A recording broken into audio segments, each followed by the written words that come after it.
ശ്രീകുട്ടി. ഒരു നിമിഷം മുമ്പ് വരെ പാറിപ്പറന്ന് നടന്നിരുന്ന ഒരു പൂമ്പാറ്റയായിരുന്നു അവള്.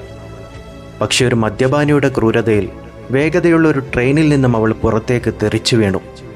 ഒരു സുപ്രഭാതത്തിൽ ചിറകറ്റുപോയ ഒരു പക്ഷിയെപ്പോലെ.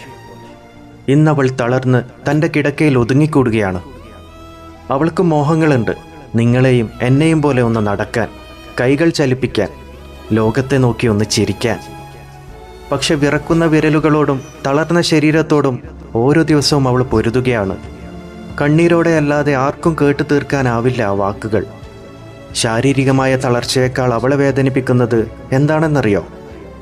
അധികാരികളുടെ അവഗണന. കൂടെ ഉണ്ടാകുമെന്ന് വാക്കുകൊടുത്ത് ഫോട്ടോ എടുത്തു പോയവർ പിന്നെ തിരിഞ്ഞു നോക്കിയിട്ടില്ല. ആരോഗ്യമന്ത്രിയുടെ ഒരു ഫോൺ കോളിനായി ആ പെൺകുട്ടി ഇന്നും കാത്തിരിക്കുകയാണ്. വലിയ വാഗ്ദാനങ്ങൾ വെറും വാക്കുകളായി മാറുമ്പോൾ തോറ്റുപോകുന്നത് ഒരു മനുഷ്യ ജീവനാണ്. വെറും സഹതാപമല്ല അവൾക്ക് വേണ്ടത്, അവളുടെ പഴയ ജീവിതത്തിലേക്ക് തിരിച്ചു വരാനുള്ള ചികിത്സയും വീഴാതെ താങ്ങാൻ ഒരു കയ്യുമാണ്. നമുക്ക് നിശബ്ദരായിരിക്കാൻ കഴിയില്ല. ശ്രീകുട്ടിക്ക് വേണ്ടി, അവൾക്ക് നീതി കിട്ടാൻ വേണ്ടി നമുക്ക് ശബ്ദമുയർത്താം. നമ്മളിൽ ഒരാളായി അവളെ കാണാം. കാരണം അവഗണനയേക്കാൾ വലിയൊരു മരണം ഈ ലോകത്തില്ല. വീഡിയോ ഇഷ്ടമായാൽ ലൈക്ക് ചെയ്യാനും ഷെയർ ചെയ്യാനും ഫോളോ ചെയ്യാനും മറക്കരുത്. നന്ദി, നമസ്കാരം.